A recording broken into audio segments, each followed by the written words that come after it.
이 집안의 며느리가 됐으니 네 처한 위치부터 깨닫거라. 어른들 식사가 다 끝날 때까지 넌 밥 먹을 생각도 마라. 시어머니가 된 첫날, 시어머니는 온 가족이 식사를 마친 후에야 밥을 먹으라는 규칙을 세웠다. 나는 미소를 지으며 동의했지만 다음날 결혼 첫날 밤 뜨거운 열기가 채 가시기도 전에 시어머니 최 여사님은 차갑게 낡은 족보책 같은 것을 침대 위로 던지셨다. 이 집안 며느리가 됐으니 네 처한 위치부터 깨달아야 한다. 상이 차려지면 어른들 식사가 끝날 때까지 옆에 서서 지켜보고 상을 다 치운 후에 남은 음식을 먹도록 해. 남편 민준 씨는 무력하게 고개를 숙였고 시어머니는 며느리의 첫 울음소리를 기대하며 의기양양한 표정을 지었다. 하지만 그들은 틀렸다. 나는 울지 않았다. 나는 즉시 미소를 지으며 동의했다. 그리고 다음날 아침 김씨 집안은 대기업 재무팀장 며느리가 완벽한 복종을 무기로 반격했을 때 그 대가가 단순히 굶주린 배가 아니라 낡은 권위주의의 붕괴라는 것을 뼈저리게 깨닫게 되었다. 결혼식 폭죽 소리가 텄고 성북동 고택에 은은하게 퍼지던 향냄새가 아직 가시지 않았다. 나, 서지혜는 숫자로 가득한 재무팀장이라는 직업에 익숙한 여자로 오늘 민준 씨의 아내로서 김씨 가문에 정식으로 발을 들였다. 결혼식은 성대했고 하객들은 모두 민준 씨가 예쁘고 능력 있는 아내를 잘 얻었다고 칭찬했다. 하지만 마음속으로 나는 알고 있었다. 수많은 규칙과 위계질서가 존재하는 서울의 유서 깊은 가문에서의 며느리 생활이 결코 꽃길이 아닐 것이라는 것을. 신혼방은 붉은색 침구와 용과 봉황이 수놓아진 베개로 화려하게 꾸며져 있었다. 민준 씨가 내 손을 잡았다. 온종일 하객을 맞이하느라 지친 기색이 역력했지만 그의 눈빛은 여전히 다정했다.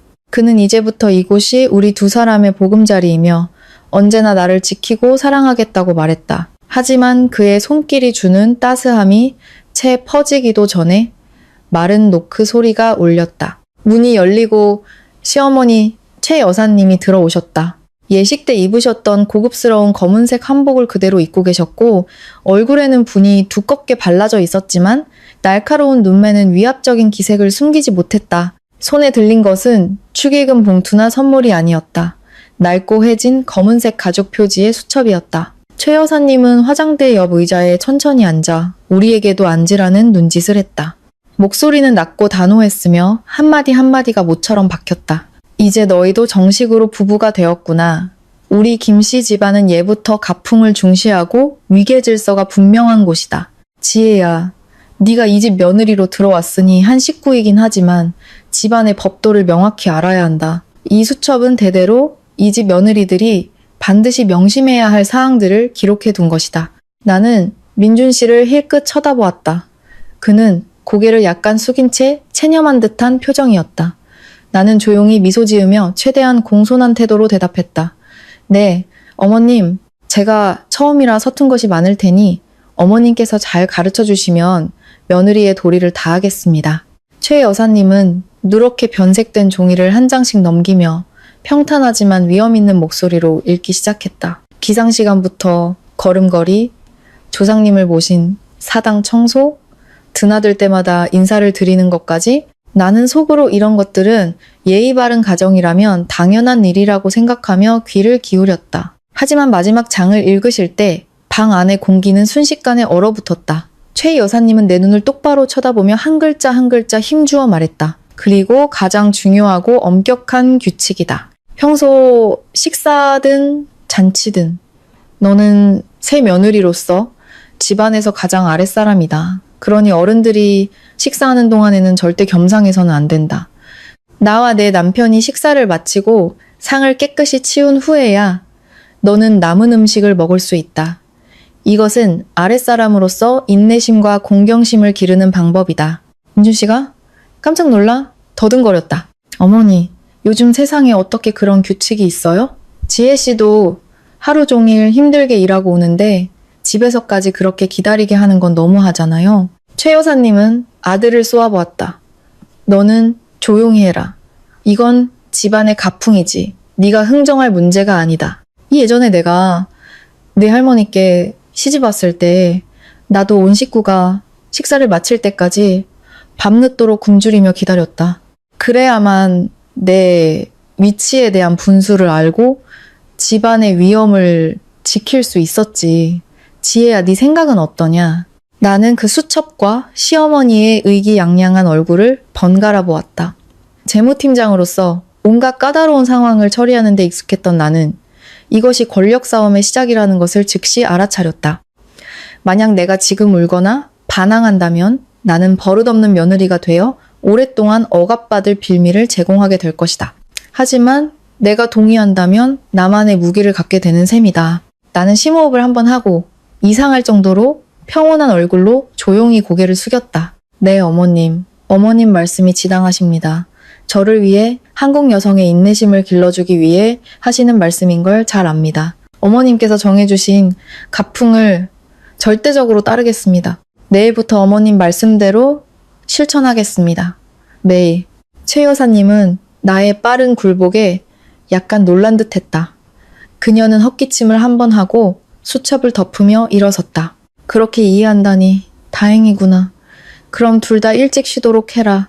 내일 아침 6시에 아침 식사할 거니 명심하거라. 문이 닫히자 민준 씨가 황급히 내 어깨를 잡으며 미안한 목소리로 말했다. 지혜 씨 미안해요. 어머니가 이렇게까지 심하게 하실 줄은 몰랐어요.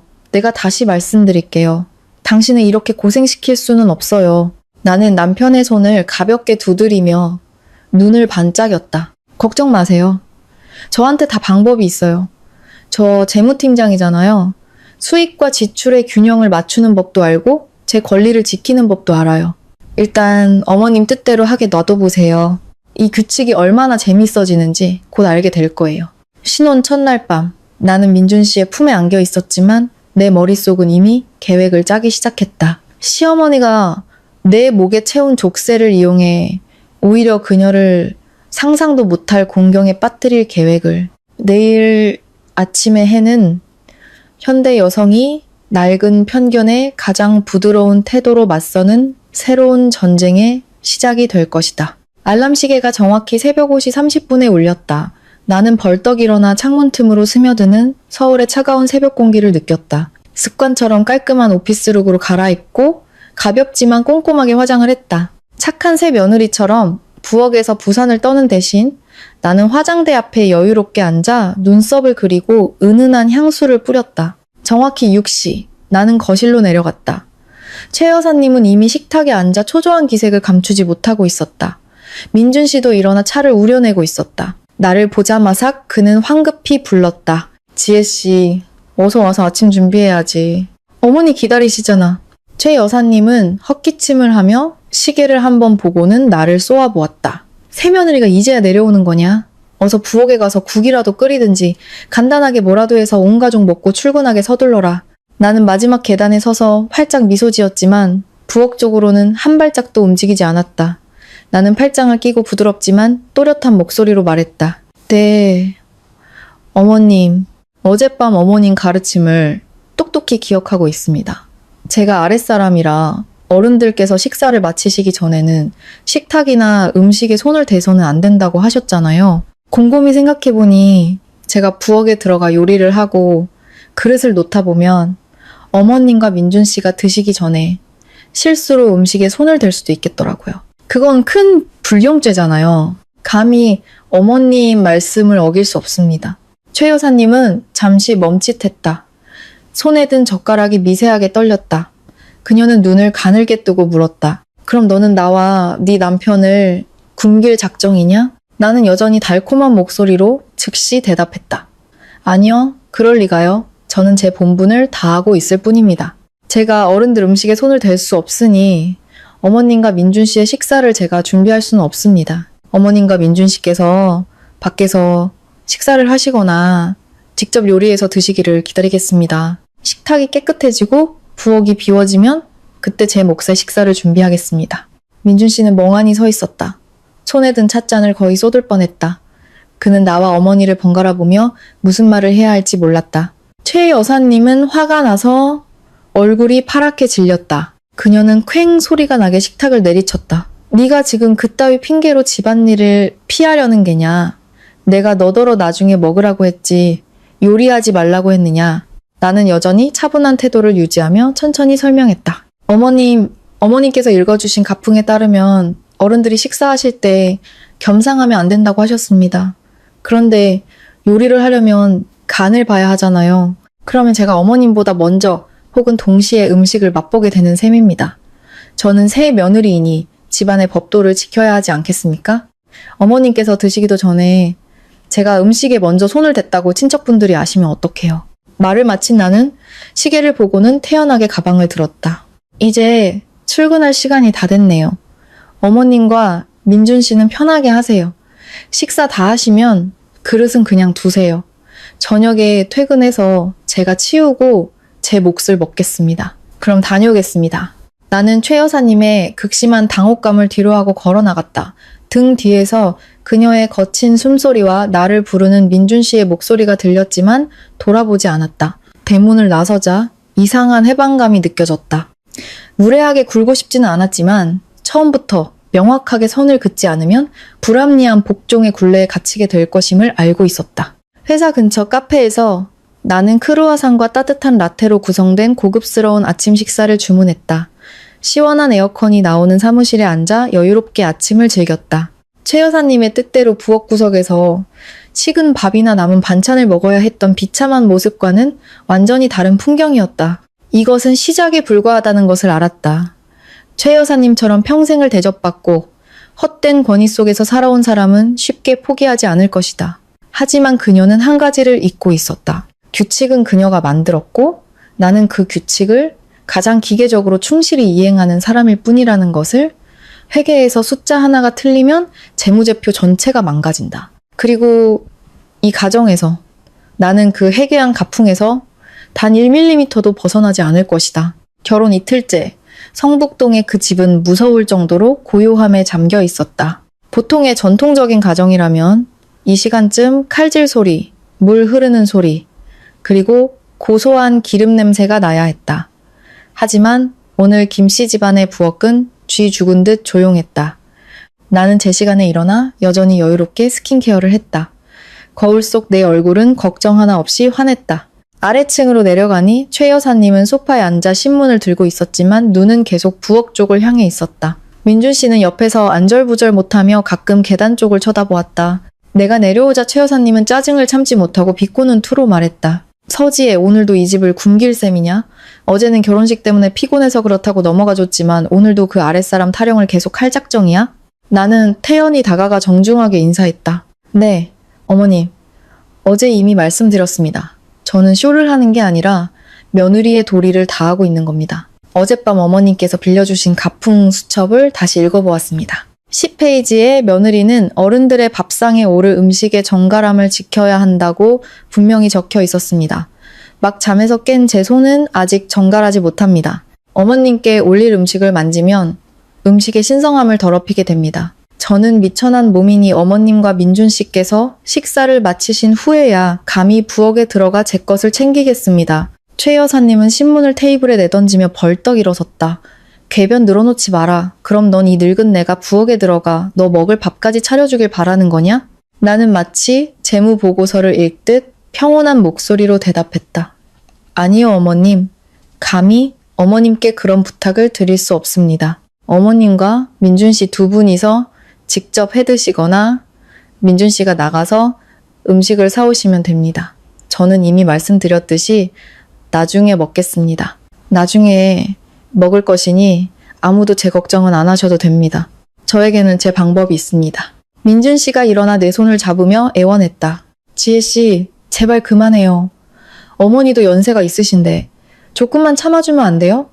그냥 아침 한 끼 차리는 게 뭐 그리 대단한 일이라고. 나는 민준 씨의 눈을 똑바로 쳐다보며 단호하게 말했다. 민준 씨는 저더러 참으라고 하지만 저는 지금 어머님 말씀을 따르고 있는 거예요. 식사를 나중에 하라는 규칙을 만드신 건 바로 어머님이세요. 제가 지금 부엌에 들어가 요리하면 간을 보기 위해 음식을 맛봐야 돼요. 그건 제가 어머님보다 먼저 음식을 먹는 셈이 되잖아요. 당신은 제가 시어머니를 무시하고 어머니가 수저를 들기도 전에 음식을 맛보는 며느리가 되길 바라나요? 제 마음을 좀 이해해 주세요. 저는 당신 집안의 가풍에 맞는 완벽한 며느리가 되려고 노력하고 있는 거예요. 최 여사님은 너무 화가 나서 말이 나오지 않는 듯 얼굴이 붉게 달아올랐다. 그녀는 자신의 무기를 이용해 이렇게 부드러우면서도 치명적으로 반격하는 상대를 한 번도 만나본 적이 없었다. 그녀는 민준 씨에게 돌아섰다. 됐다. 쟤랑 더 이상 말하지 마라. 얼마나 버티는지 보자. 나가서 설렁탕이나 먹자. 저것 하나 없다고 이 집이 굶어 죽을 줄 알아? 최 여사님은 슬리퍼를 끌며 민준 씨를 데리고 문 밖으로 나갔다. 나는 거실에 서서 그들의 뒷모습이 철문 뒤로 사라지는 것을 보고 혼자 미소 지었다. 부엌에 들어가 최 여사님의 그릇에는 손 하나 대지 않았다. 냉장고를 열어 어젯밤 미리 사둔 견과류 우유를 꺼내 친정에서 가져온 내 전용컵에 따랐다. 푹신한 소파에 앉아 우유를 마시며 읽다만 책을 마저 읽었다. 이 고요함이 정말 좋았다. 부엌의 연기와 씨름할 필요도 없고 시어머니의 잔소리를 들을 필요도 없었다. 나는 최 여사님이 만든 감옥 안에서 자유를 만끽하고 있었다. 이 전쟁에서는 먼저 평정심을 잃는 쪽이 지는 것이다. 최 여사님은 지금 매우 흥분해 있다. 하지만 나에게는 충분한 인내심이 있다. 나는 그녀에게 존중이란 불합리한 규칙에서 오는 것이 아니라 이해와 평등에서 비롯된다는 것을 보여줄 것이다. 그녀가 나를 아랫사람으로 만들고 싶다면 나는 그녀가 감당할 수 없을 정도로 철저한 아랫사람이 되어줄 것이다. 그날 오후 나는 평소보다 조금 늦게 퇴근했다. 집에 들어서자마자 어두운 기운이 감도는 것을 느꼈다.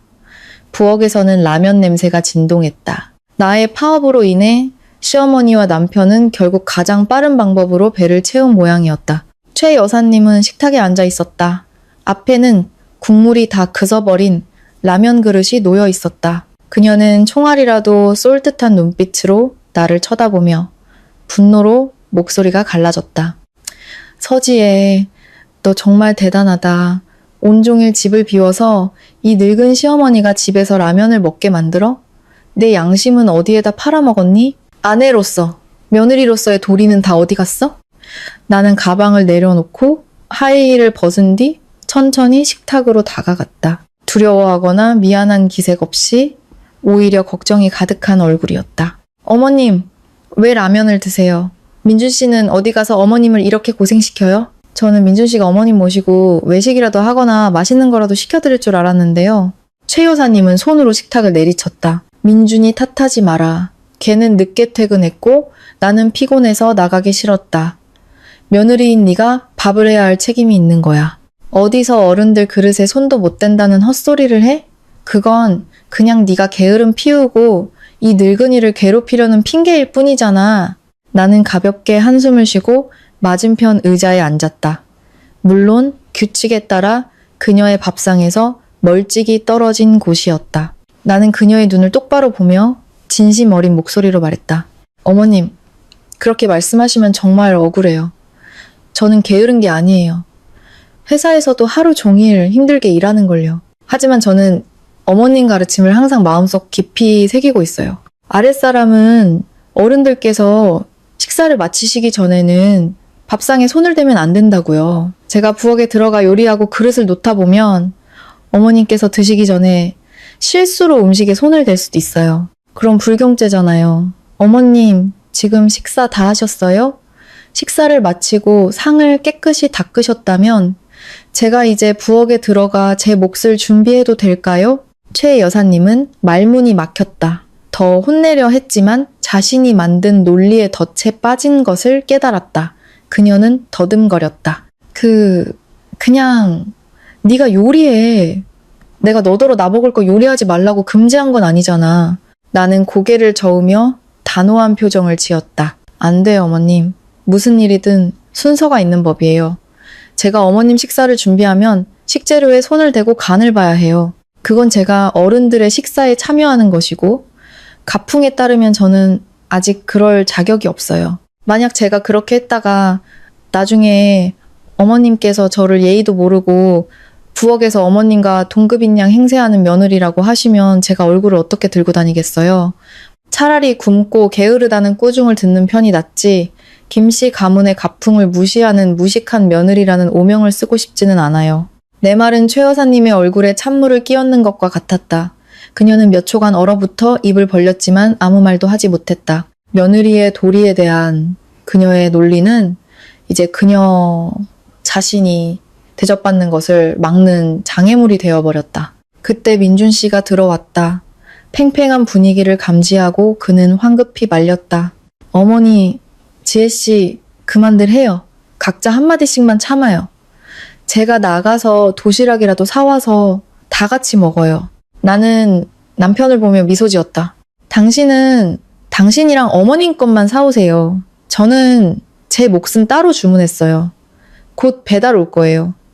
저는 어머님과 당신이 식사를 마친 후에 부엌 구석에서 먹을게요. 가풍에 따라서요. 감히 어른들의 귀한 밥상을 방해할 수는 없죠. 말을 마치고 나는 위층으로 올라갔다.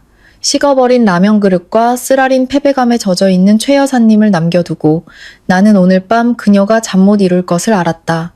그녀가 그토록 자랑스러워했던 권력이 이제 자신의 편안한 삶을 옥죄는 족쇄가 되고 있다는 것을 깨닫고 있을 것이다. 그리고 그녀의 착한 며느리인 나는 가풍을 준수하느라 바빠서 그 열쇠를 절대 열어주지 않을 것이다. 셋째 날 아침 집안 상황은 최 여사님에게 조금도 나아지지 않았다. 하룻밤을 고민한 끝에 그녀는 아마도 더 강하게 나가면 내가 굴복할 것이라고 믿었던 것 같다. 그녀는 아주 일찍 일어나 부엌에서 일부러 큰 소리를 내며 나를 깨우려 했다. 내가 초조하거나 두려워서 부엌으로 내려와 사과하기를 바랐을 것이다. 하지만 나는 태연했다. 나는 정확히 6시에 일어나 평소보다 더 예쁘게 화장을 했다. 거실로 내려가자 최 여사님은 식탁에 앉아 있었다. 앞에는 길목에서 사온 듯한 차갑고 뻣뻣해 보이는 김밥 한 줄이 놓여 있었다. 민준 씨는 옆에서 슬픈 얼굴로 젓가락으로 김밥을 깨작거리고 있었다. 최 여사님은 나를 보자마자 턱을 치켜들었다. 꼴 좀 보렴. 이 집이 이제 장터가 다 됐구나. 시어머니와 며느리가 각자 밥을 먹으니 밥이 밥 같고 국이 국 같지가 않구나. 이제 만족하느냐? 나는 다가가 걱정스러운 표정을 지었다. 어머님 왜 밖에서 사온 김밥을 드세요? 민준 씨, 일찍 일어나서 어머님께 죽이라도 끓여드리지 않았어요? 어머님은 연세도 있으신데 밖에서 파는 음식 드시면 탈나기 쉬워요. 민준 씨가 한숨을 쉬었다. 내가 요리할 줄 아는 게 있어야지. 당신은 안 하고 어머니는 부엌에 안 들어가시려고 하고. 나는 말을 끊으며 미안한 기색이 역력하지만 날카로운 목소리로 말했다. 어머님 죄송해요. 저도 어머님께 요리해드리고 싶지만 무서워서요. 그 가풍이 너무 무서워요. 어머님께서 제가 가장 아랫사람이니 마지막에 먹으라고 하셨잖아요. 제가 곰곰이 생각해봤는데 만약 제가 찌개 한 솥을 끓이면 어머님께서 먼저 드시고 제가 나중에 먹는다고 해도 국물은 줄어들고 건더기는 덜 신선해지잖아요. 그건 제가 어머님의 음식을 넘보거나 어머님께서 저와 같은 솥 음식을 드시게 하는 셈이 돼요. 그건 너무나 큰 불경이라고 생각해요. 그래서 결심했어요. 어머님의 존엄을 지켜드리기 위해 저는 절대로 어머님과 같은 솥, 같은 그릇을 쓰지 않겠습니다. 최 여사님은 식탁을 내리쳤다. 그 비꼬는 말투 집어치워. 내 그 궤변 때문에 이 집안을 망가뜨릴 셈이냐? 나는 그녀를 보며 갑자기 매우 진지한 눈빛으로 말했다. 비꼬는 게 아니에요. 진심으로 말씀드리는 거예요. 어머님께서는 제가 제 위치를 알기를 바라셨고 저는 이제 알았어요. 제 위치는 어머님의 밥상에 손을 대지 않는 것이에요. 그래서 저는 그것을 철저하게 실천할 거예요. 이제부터 제 식사는 제가 알아서 챙길게요. 어머님과 민준 씨는 편하게 하세요. 그렇게 하면 어머님께서는 항상 저 같은 아랫사람 며느리에게 방해받지 않는 깨끗하고 정갈한 밥상을 받으실 수 있을 거예요.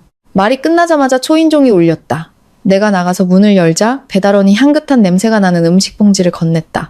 나는 그것을 들고 부엌 조리대에 놓았다. 물론 최 여사님의 식탁에서 멀리 떨어진 곳이었다. 버터 갈릭 스테이크와 따끈한 마늘빵 냄새가 방 안가득 퍼져 최 여사님의 식탁 위에 놓인 차가운 김밥 냄새를 압도했다. 최 여사님은 내 음식 봉지와 자신의 김밥을 번갈아 보았다. 그녀의 얼굴은 분노와 아마도 식탐 때문에 창백해졌다. 그녀는 가풍을 이용해 나에게 남은 음식을 먹이려 했지만 나는 그것을 이용해 그녀보다 더 좋은 음식을 먹고 있다는 것을 깨달았다. 나는 여유롭게 음식 상자를 열고 나이프와 포크를 꺼내 부엌 조리대에서 맛있게 식사를 시작했다. 나는 그녀도 민준 씨도 초대하지 않았다.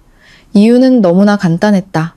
감히 아랫사람의 음식을 어른들께 권하여 어머님의 명을 재촉할 수는 없습니다. 민준 씨는 나를 보았다. 그의 눈에는 무력감과 함께 약간의 경외심이 섞여 있었다. 최 여사님은 그 자리에 앉아 있었다. 입안에 김밥이 갑자기 쓰게 느껴졌다. 그녀는 자신의 권력이 이 무서울 정도로 순종적인 며느리에 의해 침식되고 있음을 깨닫기 시작했다. 이 싸움에서 나는 욕설 한마디, 무례한 행동 하나 하지 않았다. 나는 오직 그녀가 나에게 부여한 것들만을 사용했다. 그리고 나는 이것이 그녀가 배워야 할 첫 번째 교훈이라는 것을 알았다. 존중은 사랑에서 비롯되는 것이지 낡은 교리에서 오는 것이 아니다. 나는 그녀가 그 가풍이 그녀를 진정한 가족의 행복으로부터 격리시키는 벽이라는 것을 깨달을 때까지 계속해서 이렇게 착하게 굴 것이다. 어머님 천천히 드세요. 나는 육즙 가득한 스테이크를 즐기며 외쳤다. 어머님 식사 다 하시면 제가 그릇 치워드릴게요. 저는 착한 며느리잖아요. 걱정 마세요. 최 여사님은 아무 말도 하지 않았다. 그녀는 일어나 김밥을 남긴 채 방으로 들어가 문을 퀭 닫아버렸다.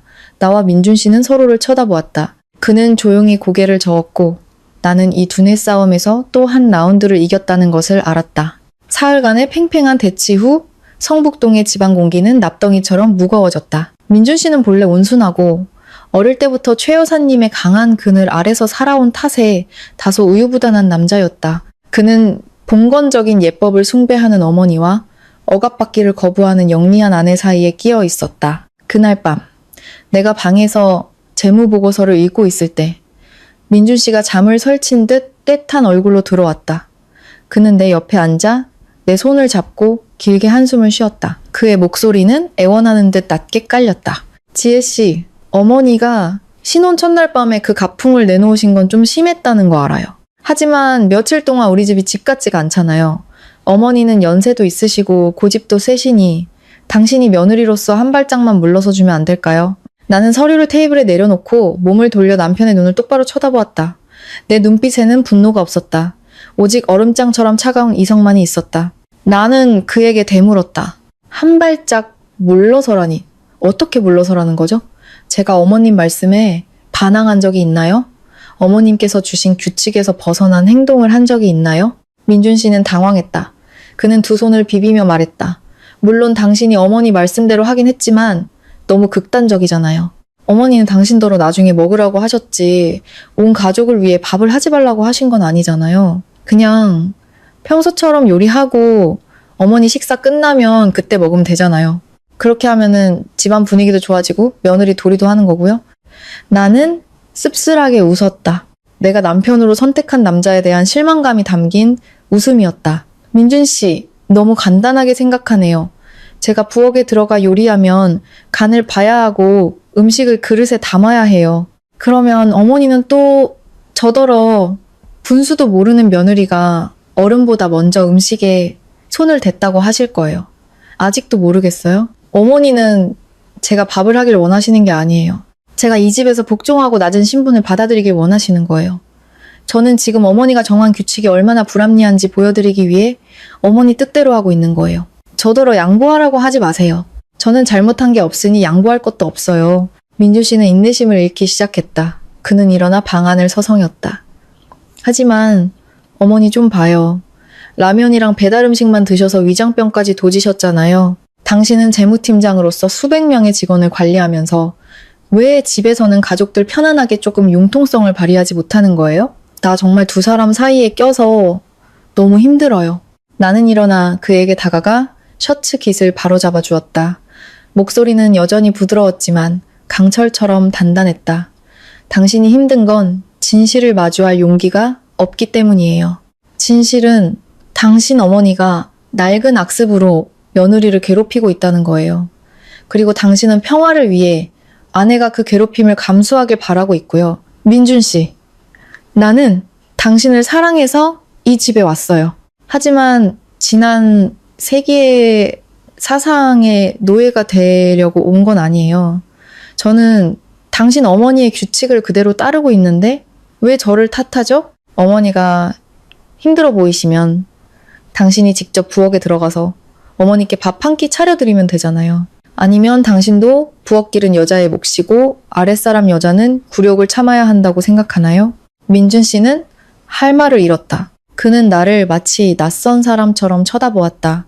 아마 그는 여리게만 보였던 내가 이렇게 날카롭고 확고한 논리를 가졌을 거라고는 상상도 못했을 것이다. 그는 나를 반박할 수 없었다. 내 모든 말은 최 여사님이 직접 쓴 그 가풍에 근거하고 있었기 때문이다. 그는 두 손을 내리고 조용히 방을 나갔다. 그의 쓸쓸한 뒷모습을 보니 마음이 조금 아팠지만 나는 약해져서는 안 된다는 것을 알았다. 만약 오늘 내가 타협한다면 평생 이 집에서 고개를 숙이고 살아야 할 것이다. 이 싸움은 내 위장을 지키기 위한 것만이 아니라 한 여성의 인격과 평등을 지키기 위한 것이었다. 다음 날 저녁, 회사에서 힘든 하루를 보낸 후 나는 나 자신에게 근사한 저녁을 선물하기로 했다. 마트에 가서 신선한 랍스터 2마리와 버터, 마늘, 화이트 와인을 샀다. 집에 도착하니 최 여사님과 민준 씨는 밥상에 앉아 있었다. 밥상 위에는 짜디짠 생선조림 한 접시와 누렇게 변색된 시래기국뿐이었다. 나는 정중하게 인사를 하고 부엌으로 들어갔다. 가풍에 따라 나는 기다렸다. 냉장고에 등을 기댄 채 그들이 식사하는 모습을 평온하게 바라보았다. 최 여사님은 나를 곁눈질하며 식사를 했고 가끔 일부러 생선조림을 집어 입맛을 다시며 말했다. 생선은 이렇게 짜야 밥도둑이지. 서양 음식 같은 건 살만 찌고 영양가도 없어. 나는 미소 지으며 대답하지 않았다. 민준 씨와 최 여사님이 수저를 놓을 때까지 기다렸다가 행동을 시작했다. 나는 최 여사님이 식탁을 떠나 거실에서 TV 드라마를 볼 때까지 기다렸다. 그때서야 부엌에 들어갔다. 집안의 식기를 쓰지 않고 내가 따로 준비한 개인 식기를 사용했다. 버터에 마늘 볶는 고소한 냄새가 순식간에 온 집안에 퍼져나갔다. 거실 문틈을 지나 위층까지 향기가 올라갔다. 향긋한 랍스터 버터구이 냄새에 어두웠던 집안 분위기가 활기를 띠었다.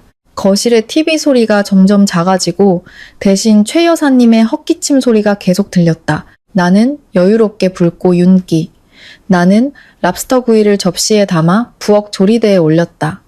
최 여사님이 앉았던 주 식탁이 아닌 부엌의 아일랜드 식탁에 서서 먹었다. 쫄깃하고 달콤한 랍스터. 사리버터의 고소함과 마늘향과 어우러져 정말 상쾌한 기분이었다. 최 여사님은 더 이상 참지 못했다. 그녀는 부엌으로 들어와 허리에 손을 얹고 나를 쳐다보았다. 서재, 너 지금 뭐 하는 짓이냐? 이런 비싼 걸 사와서 혼자 서서 먹어? 양심의 가책도 없니? 집에 늙은 시어머니와 남편이 있는데 한마디 권하지도 않고 나는 포크를 내려놓고 냅킨으로 입을 닦은 뒤 가장 순진한 표정으로 그녀를 보았다. 네, 어머님. 어머님께서 가르쳐 주셨잖아요. 아랫사람은 어른들의 음식에 손을 대서도 안 되고 겸상해서도 안 된다고요. 제 음식은 시장에서 사온 천한 것이니 감히 이 랍스터를 어머님께 권할 수가 없었습니다. 어머님은 윗분이시니 담백한 생선조림을 드시는 것이 옛 어른들의 풍모에 맞습니다. 제가 만약 이 기름진 음식을 권했다가 어머님께서 탈이라도 나시거나 혈압이 오르시면 제가 그 죄를 어떻게 다 감당하겠어요. 제가 이렇게 하는 것은 어머님의 위계 질서를 지키고 건강을 보호해드리기 위함입니다. 최 여사님은 할 말을 잃었다. 그녀의 눈은 남은 랍스터 절반을 뚫어져라 쳐다보고 있었다. 그녀는 원래 맛있는 음식을 좋아했지만 그녀의 체면과 그녀가 만든 규칙이 그녀의 즐거움을 가로막고 있었다. 그녀는 나를 손가락으로 가리키며 떨리는 목소리로 말했다. 너는 이기적인 것. 내 아들 돈으로 너 혼자 호의호식 하는 거냐? 나는 태연하게 대답했다. 네, 어머님, 이 돈은 제 재무팀장 월급입니다. 이 집에 온 이후로 민준 씨 돈은 한 푼도 쓰지 않았습니다. 게다가 어머님 규칙에 따라 제가 따로 먹으니 돈 문제도 명확히 해야 어머님께서 제가 집안 돈을 낭비한다고 걱정하지 않으실 것 같아서요. 저는 제 몫을 먹고 어머님은 어머님 몫을 드시는 것. 그게 가장 공평하지 않겠어요, 어머님? 최 여사님은 분한 듯 몸을 돌려 위층으로 올라갔다.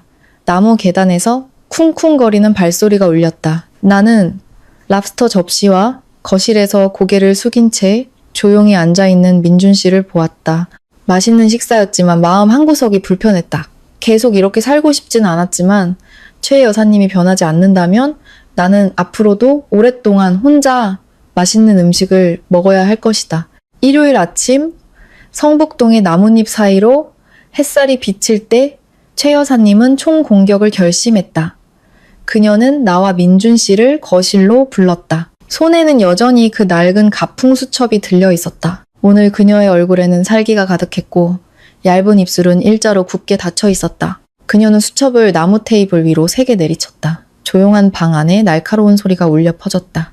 내가 너희 둘을 부른 건 확실히 해두기 위해서다. 지혜야, 네가 이 집 며느리로 온 지 일주일이 되었는데 내 행동은 내 인내심의 한계를 넘어섰다. 너는 가풍을 핑계로 시어머니를 괴롭히고 책임을 회피하고 있어. 네가 온 이후로 이 집 부엌에 온기가 돈 적이 있었는지 봐라. 너는 이 집을 호텔처럼 여기고 오가며 고급 음식을 시켜 혼자 먹으면서 식구들은 내버려뒀어. 너는 도대체 어떤 인간이냐? 나는 여전히 단정한 태도를 유지하며 허리를 펴고 앉았다. 네, 어머님. 저는 어머님께서 신혼 첫날 밤에 가르쳐 주신 것을 항상 귀담아 듣고 그대로 실천하고 있습니다. 나중에 먹으라고 하셔서 나중에 먹었고, 어른들 식사가 끝나기 전에는 밥상에 손대지 말라고 하셔서 절대 그 규칙을 어기지 않았습니다. 제가 새 며느리로서 가장 아랫사람이라고 하셔서 감히 어머님과 겸상한 적도 없습니다. 제가 무엇을 잘못했기에 어머님께서 그렇게 화가 나셨는지 모르겠습니다. 최 여사님은 소리쳤다. 그 번지르르한 혀로 변명하지 마라. 내 뜻은 네가 우리 먹을 밥을 다 차려놓고 남은 것을 먹으라는 것이었지 우리를 굶주리게 내버려두고 너 혼자 맛있는 걸 사 먹으라는 게 아니었다. 너는 며느리로서 시어머니와 남편을 먼저 챙기고 그 다음에 네 자신을 챙겨야 하는 거야. 나는 가볍게 한숨을 쉬며 고민스러운 표정을 지었다.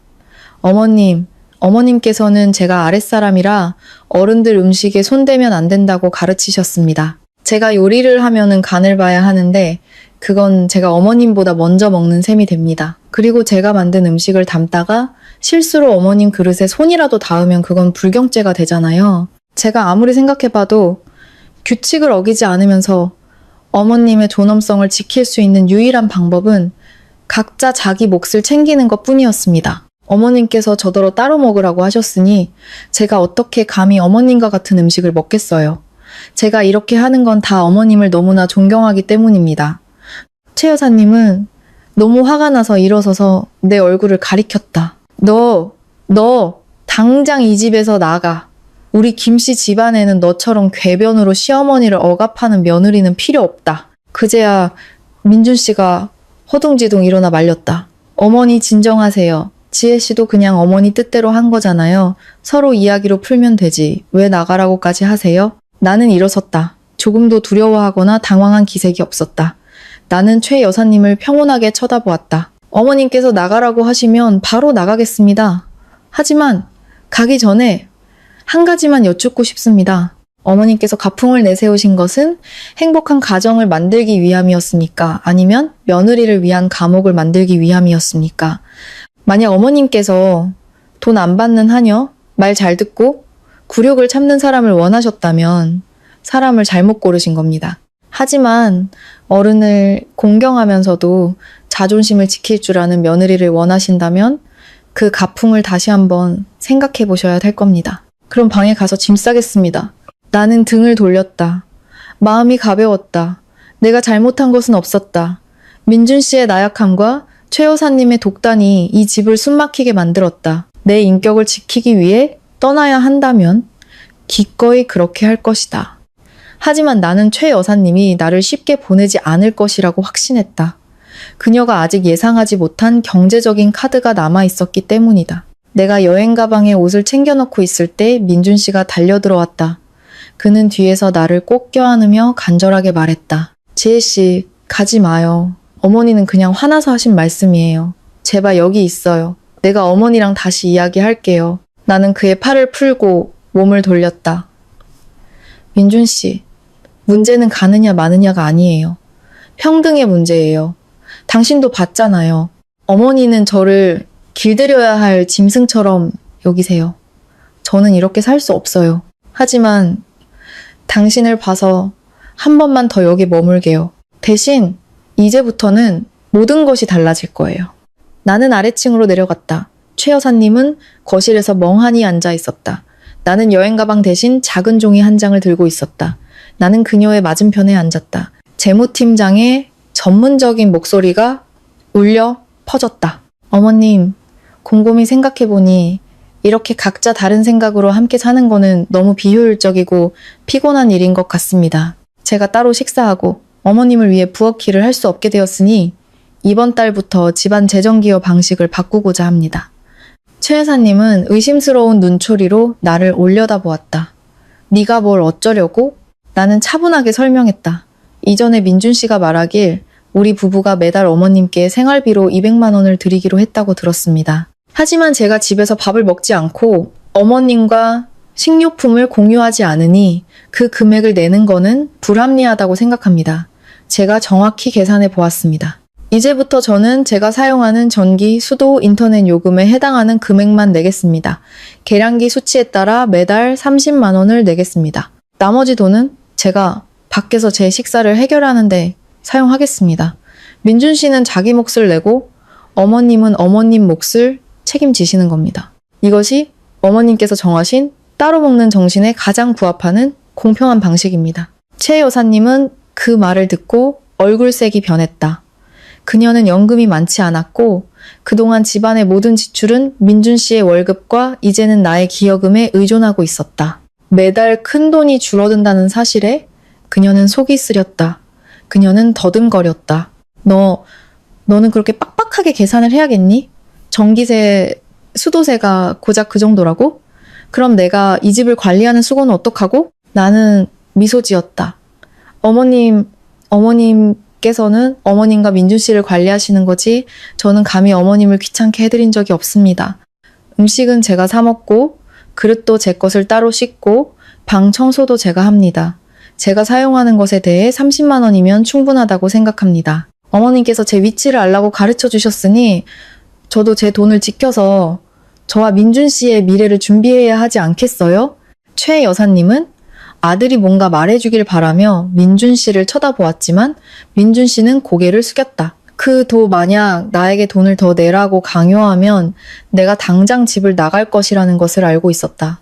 최 여사님의 분노는 이제 재정적인 걱정에 휩쓸렸다. 그녀는 자신의 권력이 텅 비어가는 지갑을 채워주지 못한다는 것을 깨달았다. 그녀는 내가 테이블 위에 놓은 30만 원을 분한 듯 집어들고 아무 말도 하지 않았다. 나는 그녀의 가장 큰 약점, 즉 탐욕과 계산적인 마음에 강한 일격을 가했다는 것을 알았다.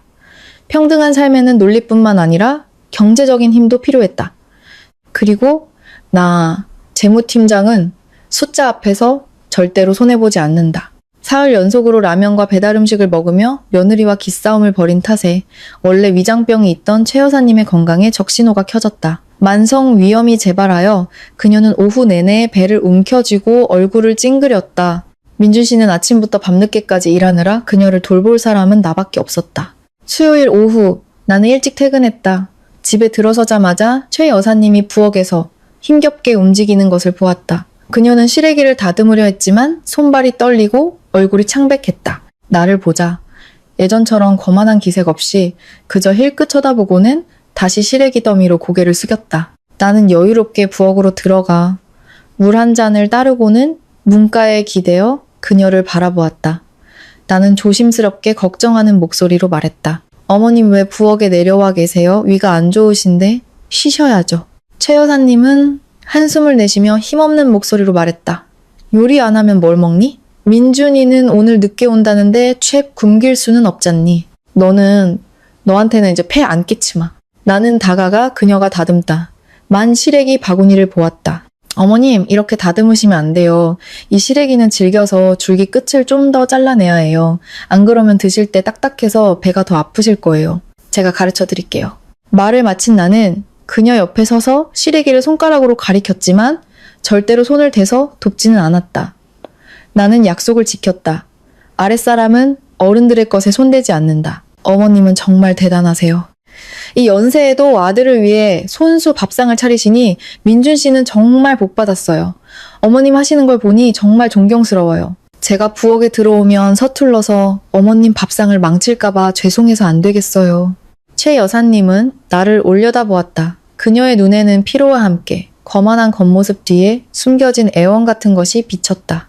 그녀는 떨리는 목소리로 말했다. 지혜야, 저기 오늘 저녁은 네가 좀 도와주면 안 되겠니? 너무 힘들어서 서 있기도 어렵구나. 나는 미소 지었다. 부드럽지만 매우 단호한 미소였다. 어머님 정말 도와드리고 싶어요. 진심이에요. 하지만 무서워요. 가풍 기억나시죠? 제가 지금 어머님 솥에 손을 댔다가 내일 어머님께서 건강해지시면 저더러 어머님이 약한 틈을 타 부엌을 차지하려 했다고 하실까봐요. 저는 어머님께서 제 교육 부족 때문에 마음 상하시는 것보다 오늘 하루 조금 힘드신 게 낫다고 생각해요. 힘내세요, 어머님. 거의 다 끝나가요. 말을 마치고 나는 씻으러 위층으로 올라갔다. 차가운 부엌에 홀로 남겨진 최 여사님을 뒤로 하고 내가 악랄하다는 것을 알았지만 이 악랄함은 최 여사님이 도움의 가치를 깨닫게 하기 위해 필요했다. 그녀는 며느리가 부엌에 들어오는 것을 당연한 의무이자 봉사할 기회를 주는 은혜라고 여겼다. 이제 그녀는 평등을 빼앗으면 도움받을 권리도 스스로 포기하게 된다는 것을 깨달아야 했다. 그날 밤 민준 씨가 집에 돌아와 보니 어머니는 소파에 쓰러져 있고 부엌은 엉망이었다. 그는 황급히 내 방으로 달려와 비난하는 목소리로 말했다. 지혜 씨, 어머니가 아프신데 어떻게 손 하나 까딱 안 할 수가 있어요? 정말 너무하네요. 나는 남편을 평온하게 쳐다보며 대답했다. 저는 오후 내내 어머님 옆에서 격려해드리고 어떻게 하는지 가르쳐드렸어요. 저더러 도우라는 게 어떻게 도우라는 건데요? 어머님 음식에 손댔다가 불경죄로 혼나라고요? 저는 지금 당신 집안의 예법을 지키고 있는 거예요. 어머니가 안쓰러우면 내일부터 당신이 일찍 퇴근해서 밥을 해드리세요. 당신 어머니가 제게 음식에 손대지 말라고 금지했는데 모든 걸 제 탓으로 돌리지 마세요. 민준 씨는 입을 다물었다. 그는 이 집안의 모든 규칙이 그것을 만든 사람들을 옥죄고 있다는 것을 깨달았다. 그리고 나는 세상에서 가장 순종적인 며느리로 남아 있었다. 나는 가풍을 단 한 글자도 틀리지 않고 실천하고 있었으니까. 몇 주간의 지루한 냉전 끝에 성북동의 그 집에는 새로운 생기가 돌기 시작했다. 하지만 그것은 가족의 따스함이 아니라 최 여사님의 새로운 계략의 시작이었다. 토요일 아침 내가 창가에서 여유롭게 차를 마시고 있을 때 최 여사님이 평소와 다른 우아한 모습으로 거실에 나타났다. 그녀는 고운 비단 한복을 입고 입가에는 속셈이 가득한 미소를 띠고 있었다. 그녀는 의자에 앉아 나무 테이블을 손가락으로 두드리며 말했다. 지혜야, 네가 이 집 며느리로 온 지도 꽤 되었구나. 다가오는 15일이 네 시아버지의 제삿날이다. 우리 김씨 집안에서 1년 중 가장 중요한 제사지. 매년 내가 다 준비했지만 올해는 새 며느리인 네가 있으니 네가 부엌길을 맡아서 친척들에게 우리 집 며느리의 솜씨를 보여주었으면 좋겠다. 나는 찻잔을 내려놓고 속으로 날짜를 계산했다. 오늘이 8일이니 딱 일주일 남았다. 나는 미소 지으며 예의 바르게 대답했다. 네, 어머님. 시아버지 제사는 중요한 일이니 며느리로서 당연히 책임감을 느껴야죠. 하지만 어머님, 제가 지금 가풍을 따르고 있다는 사실을 잊으셨나요? 저는 아랫사람인데 제가 제사 음식을 준비하고 어른들의 제기에 손을 대면 큰아버님이나 다른 어르신들께서 저를 위아래도 모르는 아이라고 꾸짖으실까봐 걱정됩니다. 어머님은 맏며느리로서 집안에서의 위상이 대단하신데 제가 어떻게 감히 어머님을 넘어설 수 있겠어요? 최 여사님은 손을 저으며 눈빛에 계산적인 빛을 띄었다. 그건 걱정하지 마라. 제삿날은 특별하니 내가 너에게 부엌의 정권을 주겠다. 내 요리 솜씨를 마음껏 뽐내서 내 남편과 내 체면을 세워주렴. 너는 재무팀장이니 계산도 잘하잖니. 제사상 몇 개 차리는 것쯤은 어렵지 않을 거야. 이번 기회에 그동안의 불미스러웠던 일들을 만회하는 것도 좋겠지. 내 뜻 알겠느냐? 나는 너무나 잘 알았다. 최 여사님은 친척들의 여론을 이용해 나를 어쩔 수 없이 일하게 만들려는 속셈이었다. 내가 잘 해내면 그녀는 며느리 교육을 잘 시켰다는 칭찬을 들을 것이다. 내가 못하거나 안 하면 그녀는 나를 게으르고 버릇없는 며느리라고 온 친척들 앞에서 망신 줄 것이다. 나는 부드럽게 고개를 끄덕였다. 네, 어머님께서 믿고 맡겨주시니 받아드리겠습니다. 우리 집안 친척분들께 기억에 남을 만한 제사를 준비하겠습니다. 어머님께서는 편히 쉬시면서 손님 맞을 준비만 잘하시면 됩니다.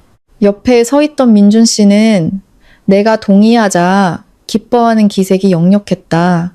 그는 이것이 화해의 신호이자 그동안의 분열된 식사의 끝이라고 생각했다. 그는 서둘러 말했다. 다행이다. 당신이 동의해주니 마음이 놓이네. 필요한 거 있으면 뭐든지 말해. 내가 도와줄게. 나는 남편을 보며 더욱 알 수 없는 미소를 지었다. 걱정 마세요. 어머님께서 바라시는 대로 예의 바른 며느리의 본분을 다하기 위해 제가 뭘 해야 하는지 잘 알고 있으니까요.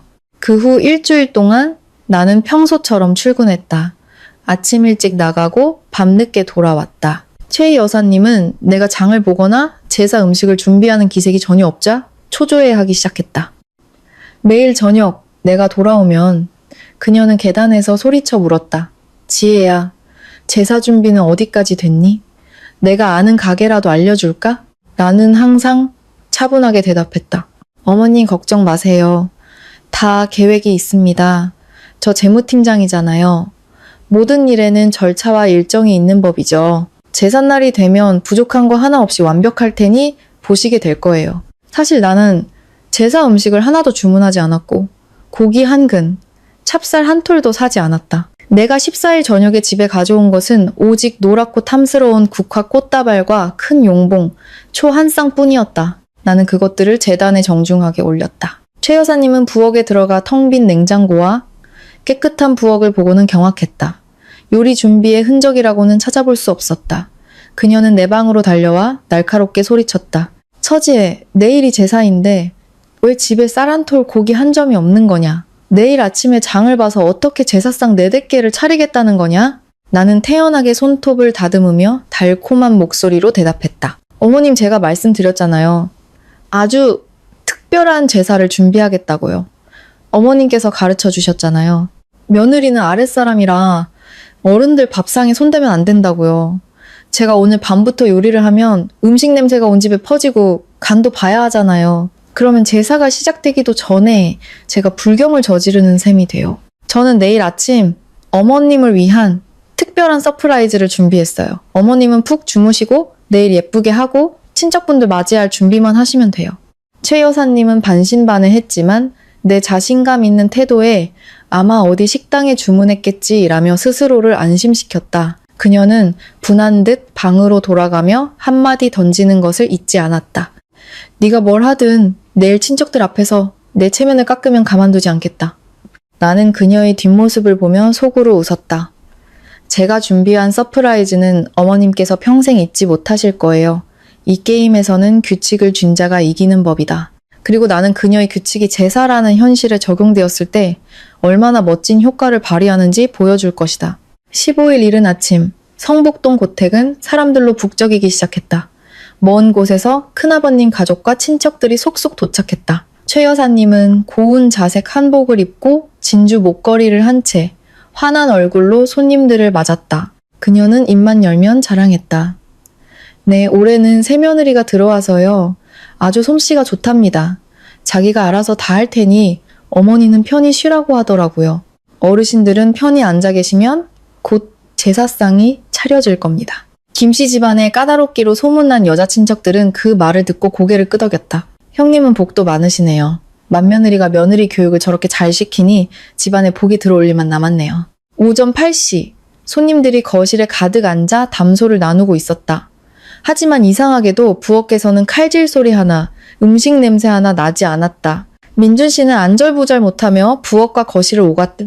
나는 단정한 오피스룩에 머리를 깔끔하게 묶고 손님들에게 차를 대접하며 우아하게 움직였다.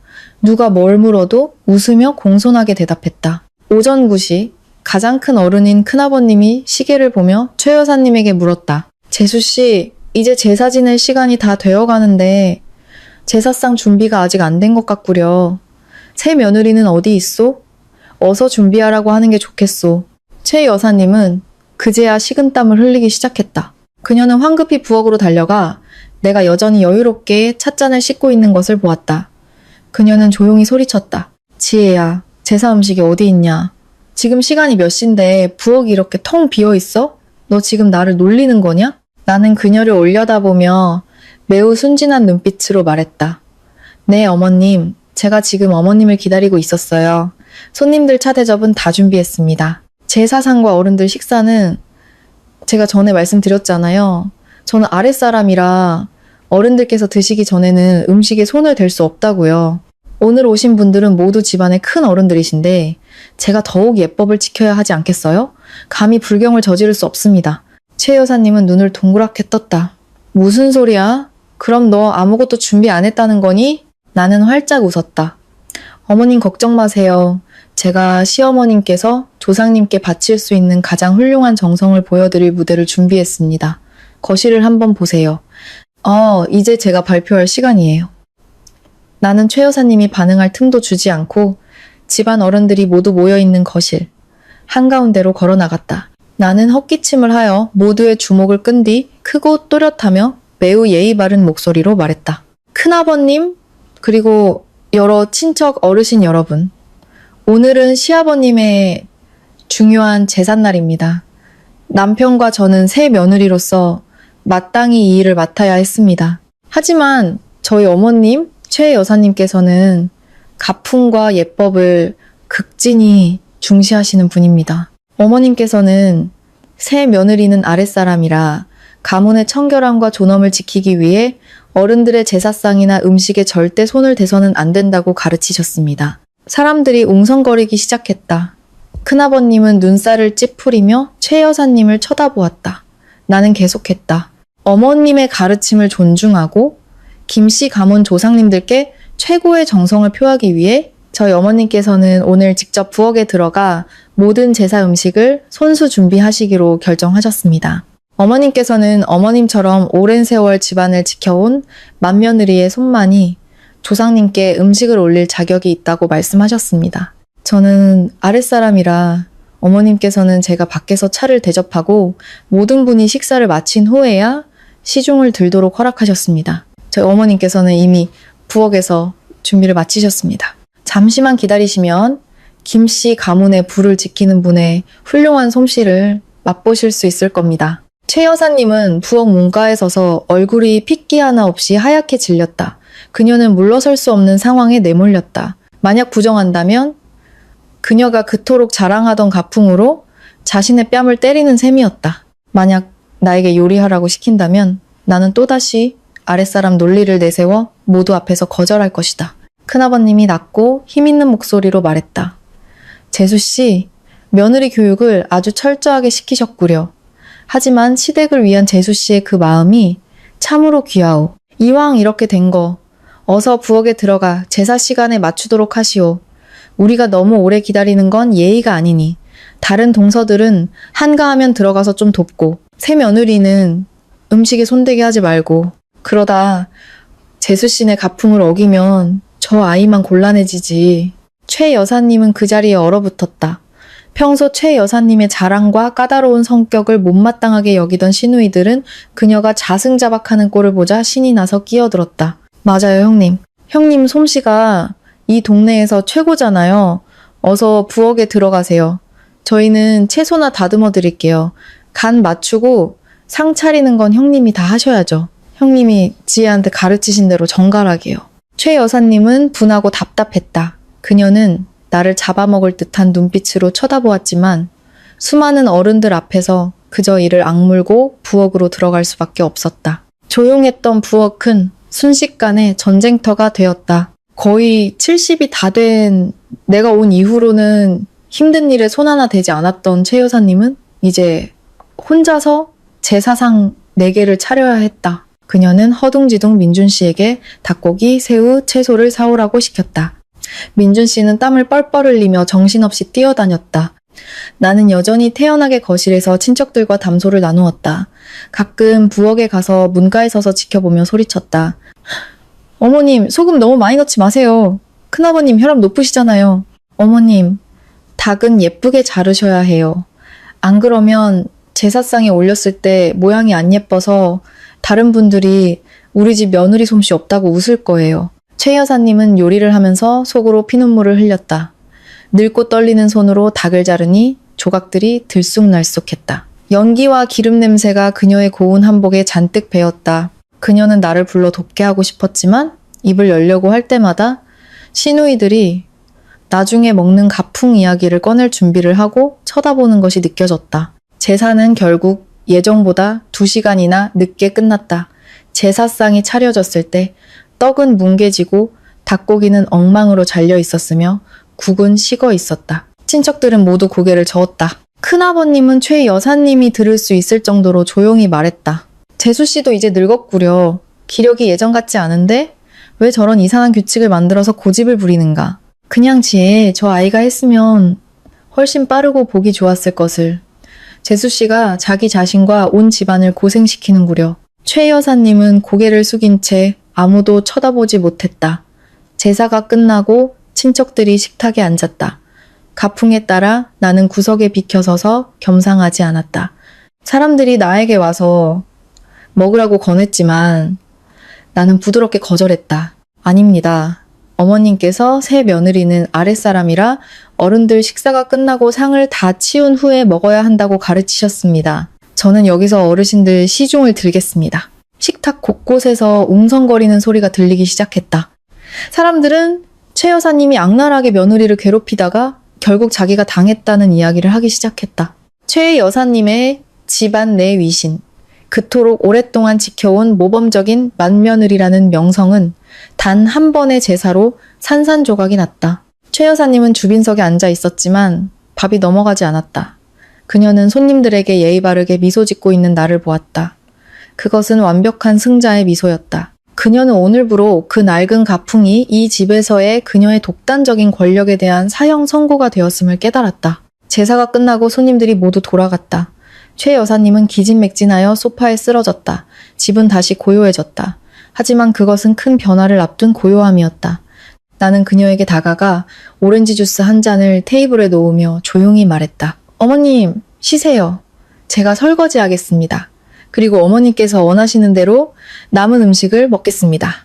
최 여사님은 대답하지 않았다. 그녀는 그저 눈을 감았다. 쓰라린 눈물이 그녀의 주름진 뺨을 타고 흘러내렸다.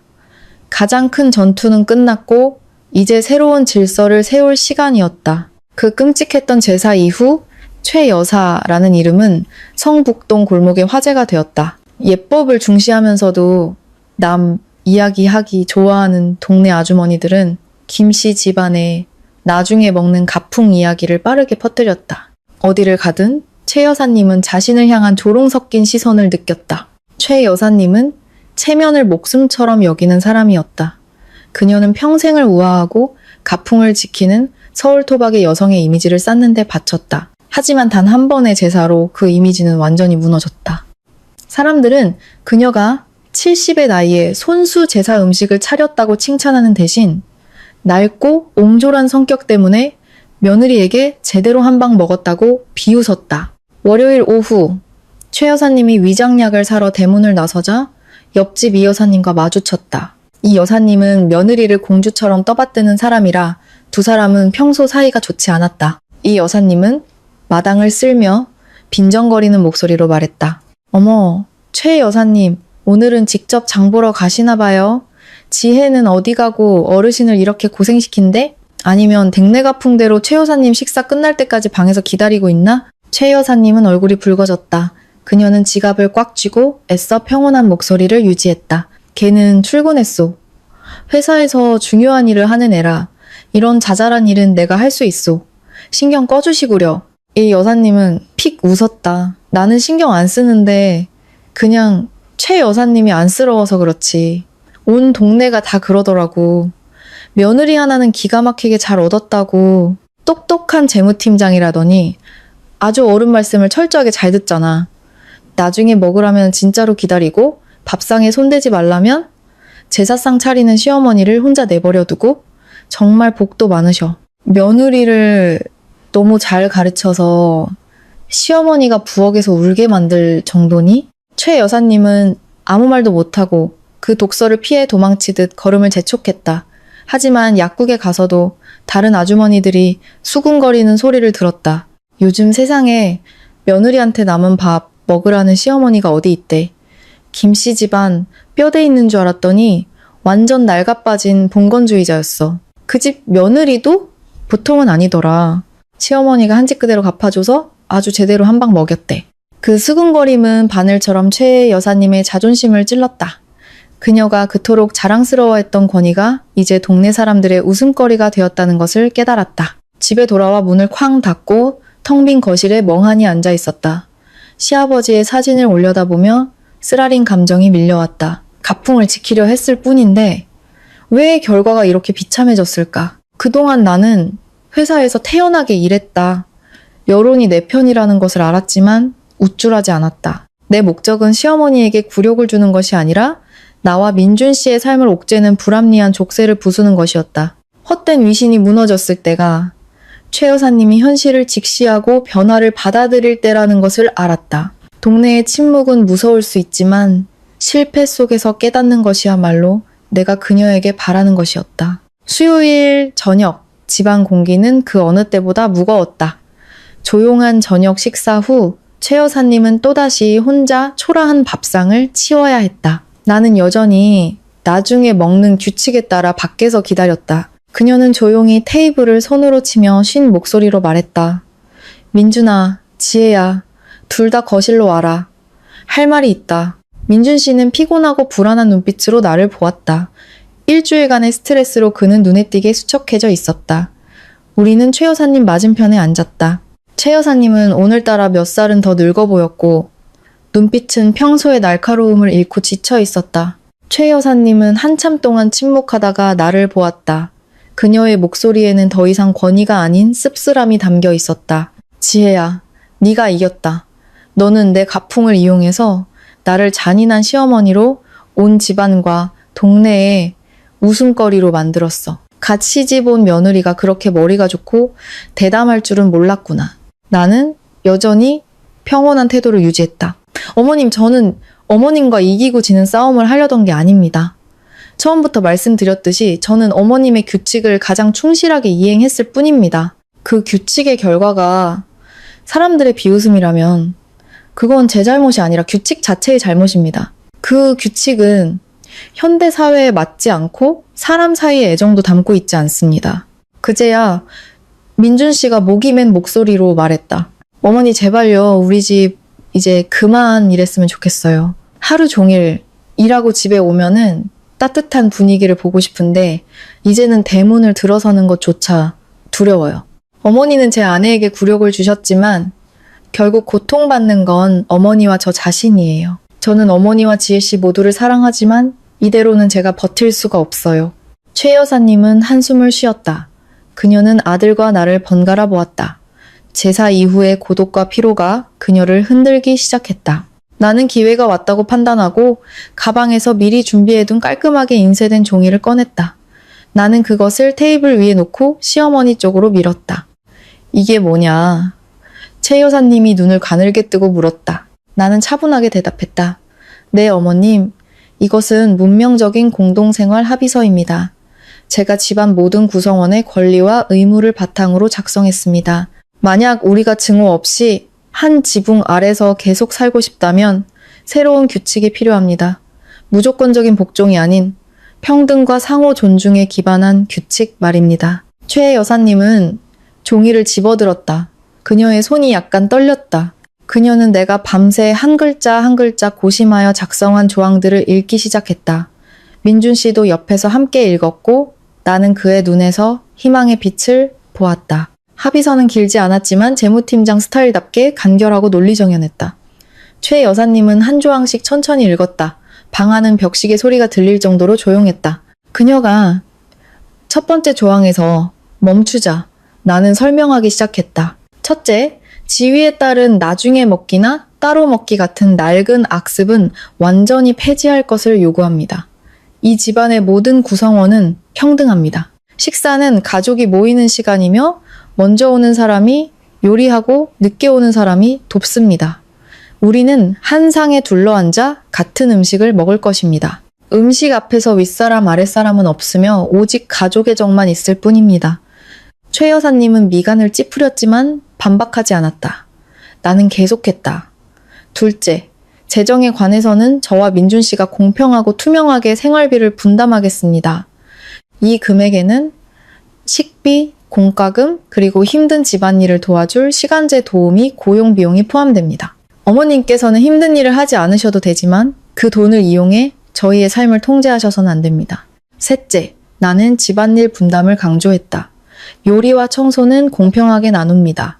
평일에는 제가 늦게 퇴근하니 식사 후 설거지와 정리를 책임지겠습니다. 민준 씨는 아침에 장을 보거나 어머님 뜻에 따라 음식을 사오는 것을 담당합니다. 주말에는 제가 어머님께서 좋아하시는 음식을 요리하겠습니다. 어머님께서는 명령이 아닌 어머님의 경험으로 저에게 조언해 주시는 역할을 맡아주세요. 마지막 조항에서 최 여사님은 가장 오래 멈칫했다. 사생활 존중. 어머님께서는 허락 없이 저희 신혼방에 들어오실 수 없습니다. 반대로 저희도 어머님의 개인 공간을 존중하겠습니다. 생활 방식에 대한 모든 조언은 직접적이고 진솔하게 이루어져야 하며 가풍을 이용해 강요해서는 안 됩니다. 나는 최 여사님의 눈을 똑바로 보며 단호하지만 너그러움이 담긴 목소리로 말했다.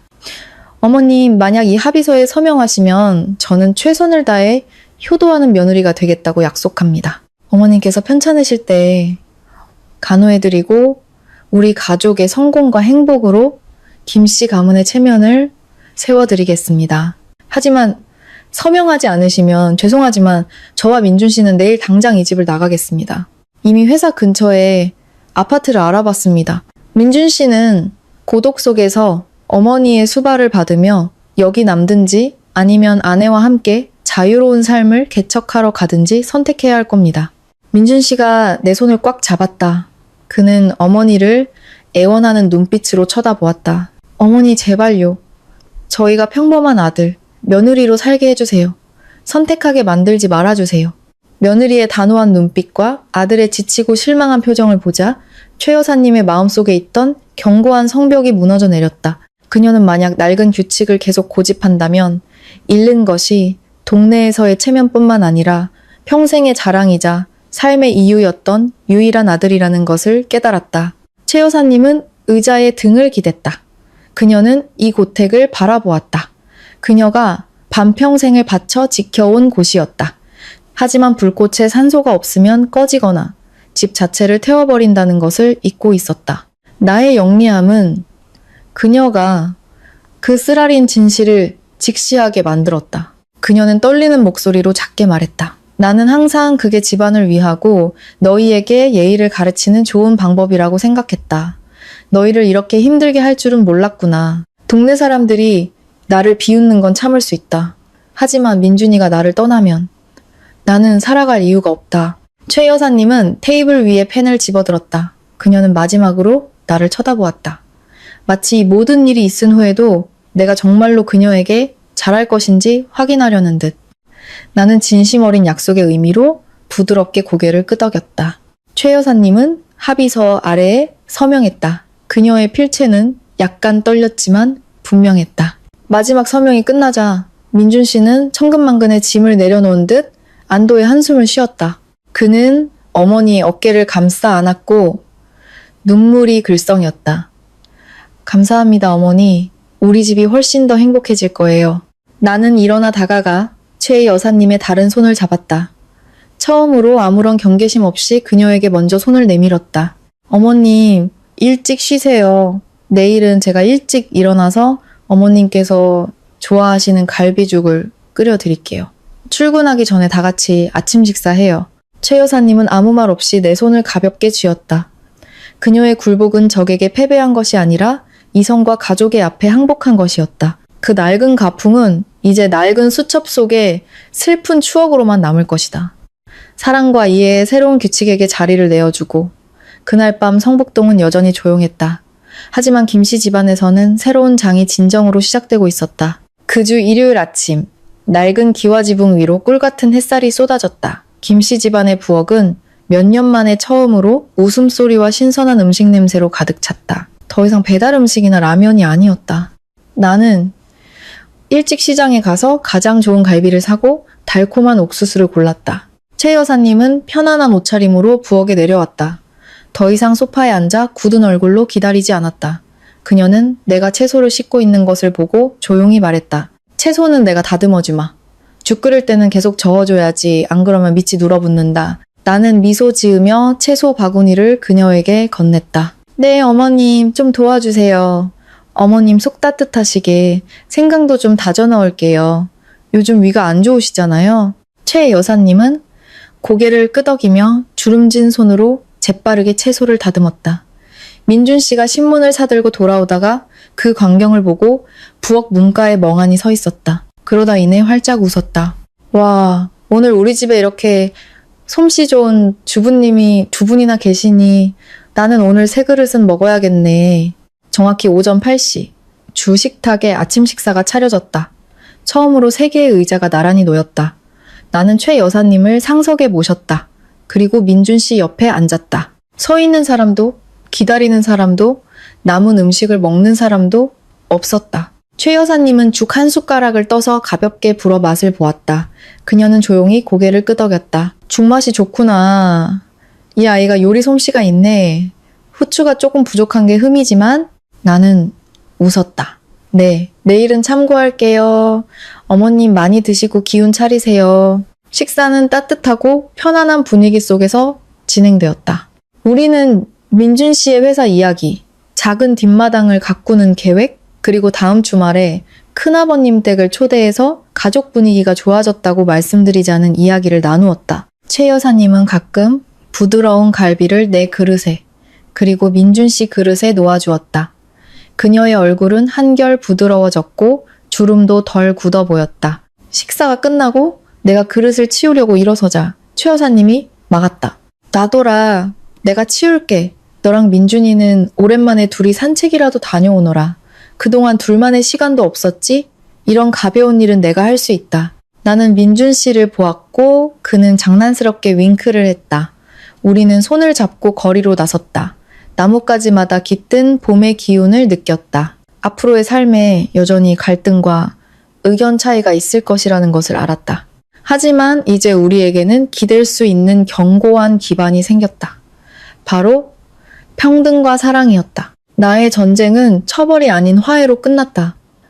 나는 이성으로 나 자신을 지켰지만 결국 마음으로 가족을 지켰다. 성북동의 그 집은 더 이상 낡은 악습의 감옥이 아니라 모든 구성원이 문명과 인간의 빛 아래서 각자의 자리를 찾는 진정한 보금자리가 되었다. 나는 이 시작에 만족감을 느꼈다. 아마도 이것은 내가 평생에 걸쳐 이뤄낸 가장 성공적인 재무보고서일 것이다. 개인의 자아와 가족의 행복 사이의 완벽한 대차대조표.